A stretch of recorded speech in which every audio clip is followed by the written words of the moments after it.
This video will be about one of the most peaceful institutions in the modern world, international borders.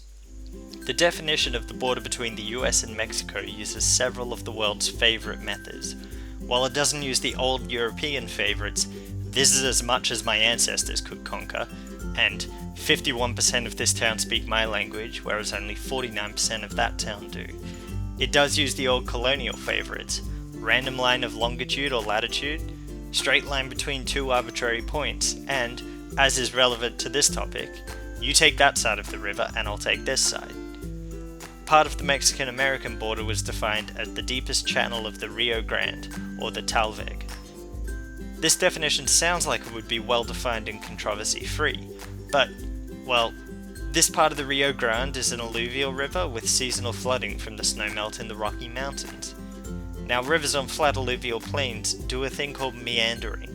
This term comes from the ancient Greek name for the river Meander, which is in a different spot to where it was when the ancient Greeks existed. This is kind of what I'm getting at. This type of river is frequently very curvy. This is because as the river flows around a bend, it flows faster on the outside than on the inside, eroding the outer riverbank and depositing silt on the inner bank. This causes a gradual shift in the path of the river, known as accretion, resulting in wide meanders, proportional in radius to the size of the stream. If the meanders of the river become too close to each other through this process, the erosion can cause a connection to suddenly cut off the river bend, creating a Billabong, or oxbow lake if you're foreign. Additionally, if flooding causes the river to burst its usual banks, this can cut new paths and redirect the flow of the river. These sudden changes in the river's path are known as avulsion. Also, when people build farms and buildings and cities, they usually want to keep the river from suddenly changing course, so often artificial channels are built to reduce the risks from flooding and improve navigation and irrigation. This is another type of sudden change in the path of the river. So, what happens to the border? Well, the general international rule is that if the change is gradual and natural, that's fine, the border moves with the river. But if sudden or artificial changes happen to the river's flow, the borders don't automatically change. Now in 1906 there was a part of the Rio Grande which looked like this, which is fine, right? US, Mexico, a bit windy but not particularly confusing. That was all fine until a private company became worried about the stability of this stretch of the river, needing the main stretch of the river to pass their pumping station. To guarantee that the river redirected itself in the way they wanted it, they blasted a canal through the neck of one of the bends in the river, leaving the original path to silt up and dry out. Interestingly, just for this river and apparently nowhere else, Billabongs are called resacas. Because this didn't shift the border, there was now a tract of land south of the Rio Grande belonging to the USA. This became the Horcón Tract. So a private company breaching an international treaty is pretty bad.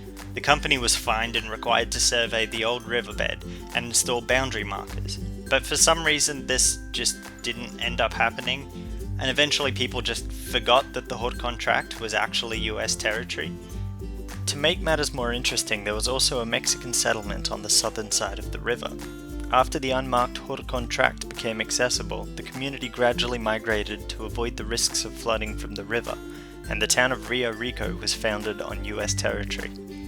Because no one realized that the town was on US soil, the town was administered by Mexico and the residents paid Mexican taxes. In 1967, an American professor rediscovered the Horcón Tract from old survey maps. This discovery was verified and the US and Mexican governments set about resolving the issue. It was agreed that the land would be officially transferred to Mexico as part of the Boundary Treaty of 1970.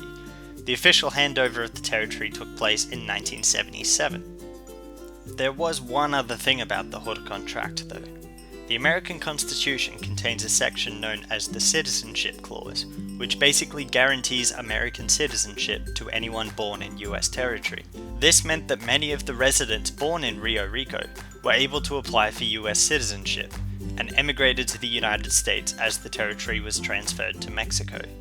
Finally, in 1978, Hidalgo County in Texas was paid the $7,873 worth of taxes unintentionally collected from Rio Rico by Mexico over the past few decades.